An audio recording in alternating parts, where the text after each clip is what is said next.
Welcome back. Let's jump into part two, connecting with clients. If you missed part one, I'll link it up here at the top. And that one was growing your business. But this time, we're going to talk about connecting with clients.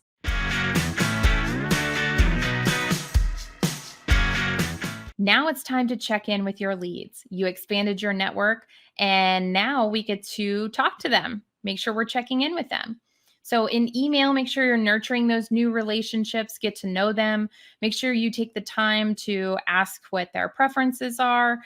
You can message them some market activity, maybe become their go to resource for home buying and selling. So, think about those hot sheets that we pull on Bright. So, you can attach a neighborhood hot sheet for them, or maybe pull up the latest stats from SmartCharts.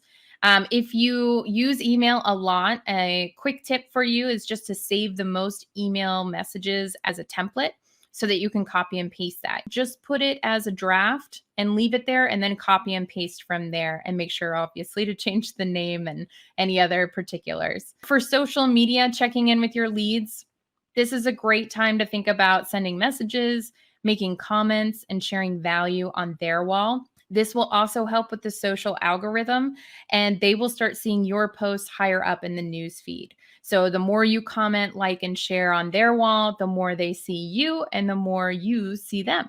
Next up, don't forget to follow up on any outstanding items. So if you're looking at your email first, respond to any emails you have, reach out to your current clients, approve Bright Concierge listings, things like that in your email inbox. Once you move over to social media, make sure you're replying to any direct messages, reply to any comments on your posts. Again, this helps with the algorithm. So even if it's just an emoji heart, that's considered a reply on a comment. And so that will push your news feed up to the top of their feed. You want to make sure you're sharing value with your followers. So market trends, any client testimonials, things like that. So then you want to think about what you're going to do to work on your business next. Do you have listing appointments or open houses or client meetings that you need to prepare for? What about office meetings or Bright trainings? Maybe there's some industry webinars you'd like to attend or association events.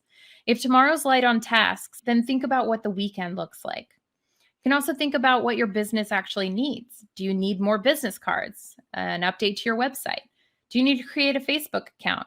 Maybe you need to learn how to utilize HomeSnap Pro and Remind to help with your business. Not just tomorrow, but the next week, the next month, the next quarter, and maybe even the next year. So mapping out your tomorrow will help you stay focused and give you a great list of what you'd like to get accomplished. Thank you for joining me. If you cannot dedicate a full hour to growing your business every day, that's okay. You can utilize these tips to use another technique we call time blocking, or even power pockets. For example, maybe you only have 5 minutes between meetings. You can add people to your social media network in those 5 minutes. And then maybe you find yourself having lunch and you want to check your emails. Just make sure you're following up with your leads and clients on a daily basis. Remember, if you found this video helpful, make sure to like and share it so we can get more content like this for you.